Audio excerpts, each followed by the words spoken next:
دیکھیں آج 2018 میں سب فائنس کیا تھا جو کہ پائنیئرز کے اسکارف اور جب 2018 آرگنائز کیا تھا نصرت اور قدیم وادی عالم میں، تو تب ہمارے پلیئرز ہیں وہ اس جو ہمارے پاس صرف بہت سارے چیلنج بہت سارے کے لیے، اور الحمدللہ آج ان 4 سال ہمارے پاس اتنے پلیئر ہیں کہ ہمارے پاس آج 200 سے زیادہ پلیئر پاس اب موجود ہیں، اور اب ہم یہ جو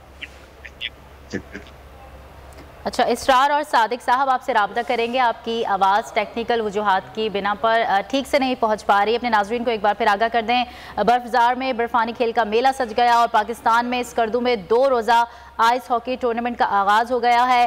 ایونٹ کا مقصد گلوبل وارمنگ کی جانب توجہ مضبوط کرانا ہے، اور یہ مناظر آپ دیکھ سکتے ہیں اسکردو کے یہ مناظر ہیں جہاں پر 2 روزہ آئس ہاکی ٹورنامنٹ کا انعقاد کیا گیا. پلیئرز کو دیکھ سکتے ہیں اور انٹرنیشنل لیول پر ہی ان پلیئرز کی جو ہے وہ ٹریننگ کی جاتی ہے اور اسی لیول پر ان کو ٹرین کروایا جاتا ہے اور پھر ٹورنامنٹ کا انعقاد کروایا جاتا ہے. بالکل، ہم نے دیکھا ہے کہ بین الاقوامی ممالک میں تو یہ ونٹر گیمز خاصے مشہور ہیں اور وہاں پہ کھیلے بھی جاتے ہیں، پاکستان میں لیکن اتنے نہیں ہیں، لیکن یہاں پر کوششیں کی جا رہی ہیں. اسی حوالے سے بات کر رہے ہیں ہم. صادق سلیم صاحب بتائے گا، پاکستان میں ونٹر گیمز جو ہے وہ متعارف تو کروا دیے گئے، ان کو پذیرائی کس طرح جو ہے وہ مل سکتی ہے؟ Thank you so much for having us sir once again. Sir دیکھیں کہ اگر ہم پاکستان کی بات کریں تو پاکستان کا کے پی کے کچھ ریجنز اور پورا گلگت بلتستان جو پروونس ہے وہ اس طرح کا یہاں پہ جگہ ہے کہ یہاں پہ ماؤنٹینس اور سارے گلیشیئرز پڑے ہوئے ہیں، اور سیزن میں یعنی کہ ونٹرز میں یہاں پہ شدید سردی بھی ہوتی ہے. تو دیکھیں کہ اگر ہم اس سردی کو ایز اے بلیسنگ سمجھ کے ہم یہاں پہ جو نیچرل آئس رنگس ہمارے پاس بنتے ہیں ان کو متعارف کروائیں نیشنل لیول پہ، انٹرنیشنل لیول پہ، تو اس کو مزید پذیرائی مل سکتی ہے. اس کے علاوہ ہمارے پاس انڈور جو ہے نا آرٹیفیشل آئس بھی لگایا جا سکتا ہے، جو کہ ہمارے پرسنالٹیز ہیں اگر وہ اس پہ انویسٹ کر لیں آرٹیفیشل آئس پہ، یا پھر گلگت بلتستان اور کے پی کے اندر نیچرل آئس کے رنگس بنائیں جو کہ سیزن پہ ہی موجود ہوں گی، تو اس کھیل کو آگے فروغ دیا جا سکتا ہے. اچھا، گولڈ میڈلسٹ ہمارے ساتھ موجود ہیں اسرار احمد پلیئر جو ہیں. اسرار بتائیے گا آپ کا شوق کس طرح آگے بڑھا، آگے کے لیے کیا آبجیکٹیوز ہیں، اور حکومتی سطح پر کسی پلیئر کو کتنی ضرورت ہوتی ہے ٹریننگ کی یا کوارڈینیشن کی؟ تھینک یو فار ہیونگ اس. التسقاف کے وجہ سے ہی ہم نیشنل لیول پہ آ سکے. پچھلے تقریباً 2019-2020 میں نیشنل لیول پہ میں نے گولڈ میڈل سیکیور کیا، اور اس کے بعد التسقاف ہی سپورٹ کی وجہ سے اس سال بھی ہم نے نیشنل آئس ہاکی چیمپئن شپ ون کیا ہے، اور ہم ان فیوچر ہم گورنمنٹ سے ایکسپیکٹ کرتے ہیں کہ ہمیں اسی طرح سپورٹ کرے کہ ہمیں کوئی آئس رنگ یا کوئی ارینا پرووائڈ کرے جس میں ہم جو ہے سیزنل بیسس پہ ہم پریکٹس کر لیں. اچھا، بالکل اسرار، آپ جیسا کہ آپ نے کہا کہ کوئی ارینا وغیرہ آپ لوگوں کو ملنا چاہیے جہاں پر آپ پریکٹس کر سکیں. سارا سال تو برف میسر نہیں ہوتی موسم کی وجہ سے، تو آپ کیا سمجھتے ہیں حکومتی سطح پر اس کھیل کو آگے بڑھانے کے لیے کتنی ضرورت ہے؟ حکومتی سطح پر اس کھیل کو آگے بڑھانے کے لیے بہت نیڈ ہے. گورنمنٹ جو ہے ان کو ونٹر سپورٹس پروموٹ کرنا چاہیے. ابھی تو کوئی ایسا سپورٹ نہیں مل رہا ہے. التسقاف جو ہے یہ جو ہے پرائیویٹ ادارہ ہے جو خود ہی ایونٹس آرگنائز کر کے ہم جیسے جو ہے پلیئرز کو مدد پرووائڈ کر رہا ہے، سپورٹ کر رہا ہے.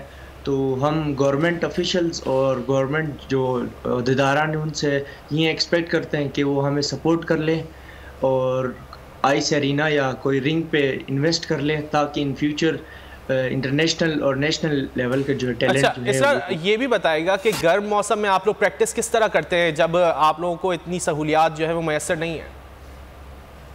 ایکچولی میرا جو ہے ہابی جو ہے اسپیڈ اسکیٹنگ بھی ہے، تو پھر میں گرمیوں کے موسم میں اسپیڈ اسکیٹنگ کرتا ہوں. ہمارے پاس جو ہے گلیاں ہوتے ہیں اور روڈز ہوتے ہیں، اس پہ میں اسپیڈ اسکیٹنگ کا پریکٹس کرتا ہوں، جس کی وجہ سے جو ہے ونٹرز آئس اسپیڈ اسکیٹنگ کے لیے میرا پریکٹس ہوتا ہے. اچھا صادق صاحب، آپ سے سوال کرنا چاہوں گی، اسکارف کے بارے میں بتائیے گا، علاقائی لوگوں کا کیا رجحان ہے، نوجوانوں کا کتنا رجحان ہے اس میں شمولیت کے لیے، اسکیٹنگ کے لیے؟ خاص طور پر خواتین کو اگنور نہیں کیا جا سکتا کیونکہ ہاف پاپولیشن ہماری خواتین کی ہے، کیا وہ بھی اس کھیل کا حصہ بننا چاہتی ہیں؟ جی میڈم، یہاں پہ ہنزا ویلی کی خوبصورتی یہ ہے کہ یہاں پہ مردوں کے ساتھ ساتھ جو خواتین ہیں ان کو بھی ایکول اپارچونیٹیز پرووائڈ کی جاتی ہیں. اگر میں آپ کو تھوڑا سا ہسٹری بتا دوں اسکارف کے حوالے سے، وہ یہ کہ 2015 میں اسکارف کی ہم نے بنیاد رکھی تھی، جس کا میں فاؤنڈنگ ممبر ہوں اسکارف کا اور کرنٹ سرونگ پریزیڈنٹ بھی ہوں. تو 2015 میں جب ہم نے اس ادارے کی بنیاد رکھی تھی تو اسی وقت ہمارے ساتھ جتنے بھی ہماری بہنیں ہیں، ہمارے علاقے کی جو لڑکیاں ہیں، انہوں نے ہمارے ساتھ ہمیں جوائن کیا تھا.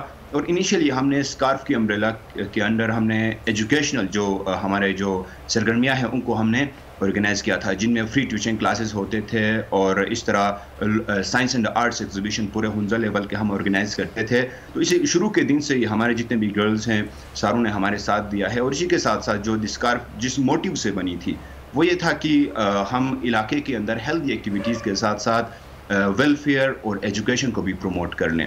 تو اس حوالے سے ہمارے پاس ایک جو ہے نا ایک چیلنج آ رہی تھی، اور وہ چیلنج یہ تھی کہ چونکہ اسکارف کے اندر 95% of the members are students, ہمارے بہت سارے اسٹوڈنٹس ہیں اسکارف کے امبریلا میں.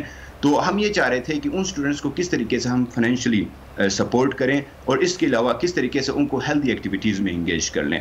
تو اسی لیے ہم نے انیشیلی ایک فٹ بال ٹورنامنٹ کا انعقاد کیا، پھر اس کے بعد ہم نے جو ہے نا ایجوکیشنل ایکٹیویٹیز کو بھی ساتھ میں لے کے آ گئے. پھر 2018 میں ہمارے 2 پلیئرز نے آئس اسکیٹنگ سیکھ لیا، اور پھر ان 2 پلیئرز نے مزید 200 پلیئر جس وقت ہمارے پاس موجود ہیں ان لوگوں نے 200 آئس اسکیٹرز کو ٹرین کیا. تو الحمدللہ آج ہم جو آئس ہاکی آرگنائز کر رہے ہیں اس کا ہمارے پاس 2 اہم مقاصد آ رہے ہیں.